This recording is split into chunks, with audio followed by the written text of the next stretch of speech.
Dans cette vidéo, on va voir ensemble si le dropshipping c'est une arnaque. Parce que j'ai vu des vidéos YouTube qui en parlaient, des journaux et même des émissions de télé qui en parlaient. Alors ils disaient jamais que c'était une arnaque, mais que c'était à la limite de l'arnaque. Alors il faudrait m'expliquer un peu ce que c'est à la limite de l'arnaque, puisque soit c'est une arnaque, soit c'est pas une arnaque, mais il n'y a pas de limite de l'arnaque. On va voir donc ce qui est légal, ce qui est pas légal, on va voir c'est quoi finalement le dropshipping, on va voir ce qui est reproché au dropshipping, tout ça dans cette vidéo. On va commencer avec une explication. C'est quoi le dropshipping? C'est bien de commencer par les bases, de savoir de quoi on parle, parce que quand on voit certains journaux qui traitent cette information-là, qui disent si c'est de l'arnaque, pas de l'arnaque, à la limite de l'arnaque, et qui au final n'ont pas compris, parce qu'ils parlent d'influenceurs, d'instagrammeurs, de youtubeurs, de blogueurs, etc. Ils n'ont rien compris finalement, ils parlent de sujets voilà, qu'ils ne maîtrisent pas, et ils donnent leur avis dessus, donc c'est assez dangereux. On va reprendre les bases, donc on va expliquer c'est quoi.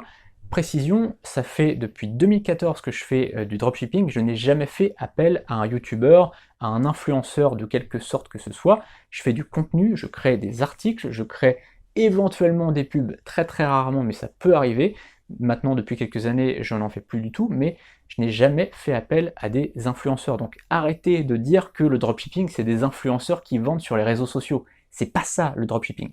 Le dropshipping, c'est très simple. Imaginons que vous êtes donc dropshipper, vous avez un site de dropshipping. C'est très simple. Un client passe commande sur votre site.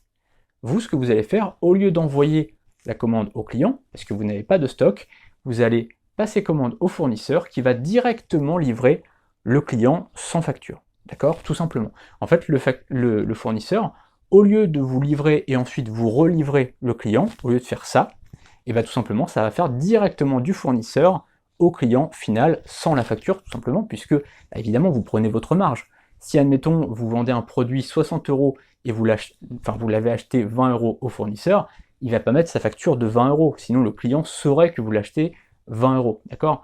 Évidemment, vous n'allez pas avoir de facture dans le colis. Mais est-ce que c'est de l'arnaque pour autant?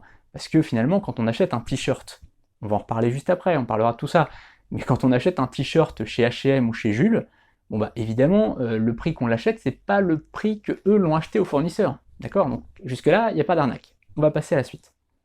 Alors qu'est-ce qui est reproché au dropshipping finalement? Eh bien deux choses principalement. La première chose, c'est que beaucoup de dropshippers vont finalement trouver des produits de mauvaise qualité sur AliExpress par exemple. AliExpress c'est un très bon site, hein, il y a de très bonnes choses, mais il y a aussi de très mauvaises choses. C'est vraiment une place de marché, il y a énormément de produits dessus, il y a du bien, il y a du moins bien, et souvent il y a beaucoup de dropshippers qui vont aller trouver des produits à 2-3 euros, qui vont ensuite revendre x10, x15, x20. Donc imaginons un produit à 3 euros qui va être vendu ensuite 60 euros, bah c'est sûr que voilà, quand il n'y a pas de création de valeur au milieu, le produit passe directement de 3 euros à 60 euros sans création de valeur, c'est certain que voilà, je peux comprendre qu'il y ait des gens que ça gêne et que ça répugne un petit peu. Parce que finalement, si on va chez H&M par exemple, en effet, une chemise qui a coûté 3 euros à produire, ils vont la vendre 30 euros, d'accord, mais il y a quand même eu un effort de fait, on va dire. Il y a quand même une boutique physique, il y a quand même du personnel, il y a quand même une petite musique d'ambiance, etc. Bon, on se dit qu'il y a un effort de fait pour faire passer la pilule de 3 euros à 30 euros. Là, finalement, le site, bon, il n'a pas coûté grand-chose. Les gens se disent, bon, finalement, l'offre, ça passe voilà, de 3 euros à 30 euros ou de 3 euros à 60 euros carrément, sans qu'il y ait vraiment de création de valeur. Et donc ça choque pas mal de gens. Mais ce qui choque le plus en général les gens et les médias, c'est le deuxième reproche qu'on fait au dropshipping, c'est que certains influenceurs vont profiter de leur notoriété pour parfois vendre de la merde. Alors parfois les influenceurs vont vendre des bons produits, que ce soit des vêtements, que ce soit des gadgets, mais parfois ils vont vraiment vendre de la merde qui était achetée à 2 euros ou à 3 euros sur AliExpress et qui sont revendus 60 voire plus.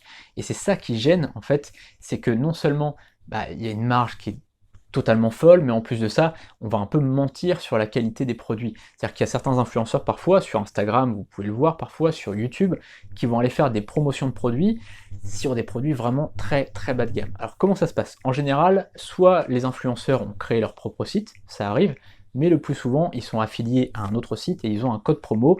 Si vous remplissez le code promo, vous avez une promotion et l'influenceur va toucher une commission. Jusque-là, rien de problématique, hein. Si c'était un produit de qualité, il n'y aura pas de problème. Le problème, c'est que non seulement c'est un produit parfois de mauvaise qualité, ou de très très mauvaise qualité, mais en plus de ça, bah, parfois ces influenceurs vont un petit peu mentir sur la qualité des produits et sur la provenance, on va dire. Parce que parfois, ils vont dire par exemple, je propose en ce moment un placement de produit, machin, avec des écouteurs pour iPhone, et en fait ils vont faire un peu croire que c'est des écouteurs vraiment de la marque Apple. Le problème c'est que on n'a pas le droit de vendre de la marque Apple si on n'est pas Apple, d'accord? Ou si on n'est pas revendeur Apple. Et en fait ils vont utiliser le terme Apple sans avoir le droit, et forcément, c'est pas légal. Déjà, d'un point de vue légal, déjà ça c'est pas légal, donc ça c'est de l'arnaque. Déjà de dire que c'est la marque Apple alors que c'est pas de la marque Apple, ça c'est de l'arnaque. Et puis voilà, de proposer comme ça une offre comme ça qui est de mauvaise qualité, bah, c'est pas non plus très éthique. C'est-à-dire que si derrière vous dites voilà c'est des produits Apple, etc., et que derrière en fait les gens ils se retrouvent avec un produit qui est certes compatible Apple, mais qui est de mauvaise qualité et qui au bout de 2 semaines va être mort, ça au niveau de l'éthique, c'est pas très correct. Mais ça, c'est pas illégal à la limite de dire que bon, on propose un produit, un placement de produit pour des écouteurs. Si on dit que c'est compatible Apple, bon, à la limite, ça c'est pas illégal. De dire c'est compatible Apple, ce n'est pas illégal. De dire c'est la marque Apple, là c'est une autre chose, ça c'est illégal, d'accord? Donc faut voir un peu ce qui est euh, pas éthique, d'accord? Pas éthique, c'est de dire voilà, c'est compatible Apple, mais c'est de la super qualité machin, alors qu'en fait c'est de la merde. Ça c'est pas éthique, et de dire que c'est la marque Apple, ça c'est légal. Vous voyez, c'est un peu la différence entre les deux.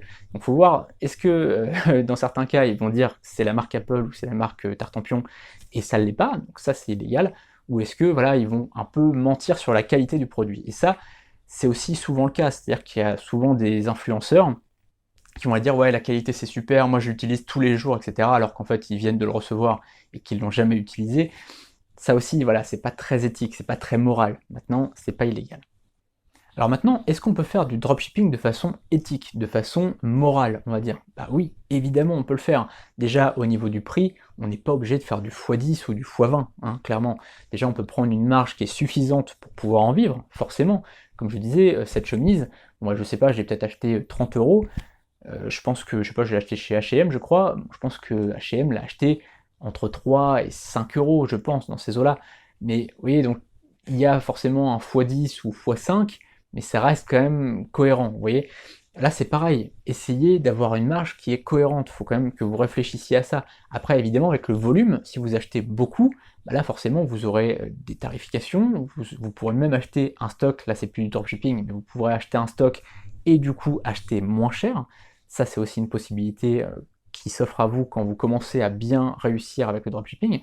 Mais voilà, vous voyez, on peut faire ça, c'est-à-dire qu'on peut faire du dropshipping de façon éthique déjà au niveau du prix et puis au niveau des promesses. Vous n'êtes pas obligé de dire que c'est le meilleur produit que vous avez vu de votre vie. Et si vous utilisez des influenceurs, ce qui est tout à fait légal, il n'y a pas de problème d'utiliser des influenceurs, de travailler avec des influenceurs, ne leur dites pas de survendre le truc. Dites-leur simplement, voilà, je fais un placement de produit, je l'ai testé depuis 2 semaines, si c'est vrai, bon bah je le teste depuis 2 semaines, franchement c'est de la bonne qualité, le prix il est vraiment correct, machin, etc.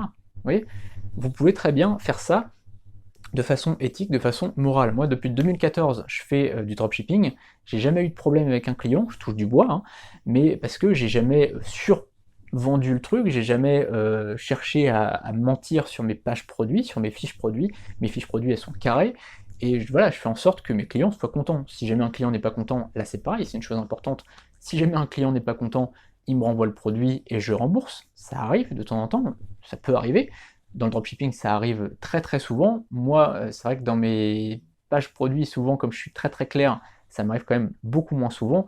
Et en plus de ça, moi je fais de la réexpédition. C'est-à-dire qu'en fait, j'achète un petit stock, ce que j'appelle un mini stock, et je le réemballe, pardon, je le représente un petit peu mieux pour que ça soit plus joli, j'ajoute un petit texte à la main, voilà, je fais quand même un truc un petit peu plus joli, et je réexpédie au client.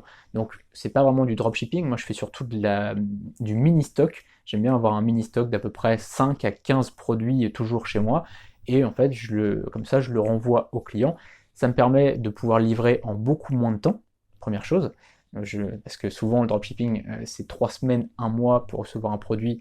Moi en 5 jours, 7 jours maximum, ils ont reçu le colis. Et puis la deuxième chose c'est que ils reçoivent quand même un produit qui est bien emballé, qui est joli, dans une petite boîte, soit une petite boîte en carton, soit une petite boîte en bois parfois, soit une petite boîte en cuir, mais quelque chose quand même de présentable et qui fasse professionnel. Alors si vous voulez apprendre le dropshipping, comment vivre du dropshipping, je vous ai mis le lien juste en dessous dans la description, donc sous la vidéo. vers une formation gratuite et une formation payante. Alors la formation gratuite, elle va être face caméra, comme là, donc je vous parle comme ça, et vous pouvez me poser vos questions sous la vidéo, soit en public ou en privé, c'est vous qui décidez, et je vous réponds donc le plus vite possible. Et puis dans la formation premium, la formation payante, là on ira beaucoup plus loin, on passera sur mon écran, je vous filmerai tout, et je vous montrerai étape par étape comment créer le site, comment avoir du trafic, sans faire de pub, sans avoir d'influenceurs. Je vous montrerai comment augmenter votre taux de conversion, comment augmenter votre panier moyen, comment configurer votre passerelle de paiement, etc., etc. On verra tout ensemble, donc si vous démarrez vraiment de zéro, on verra tout à la base. On n'utilisera pas Shopify, on utilisera un autre outil qui est tout aussi simple et beaucoup moins cher.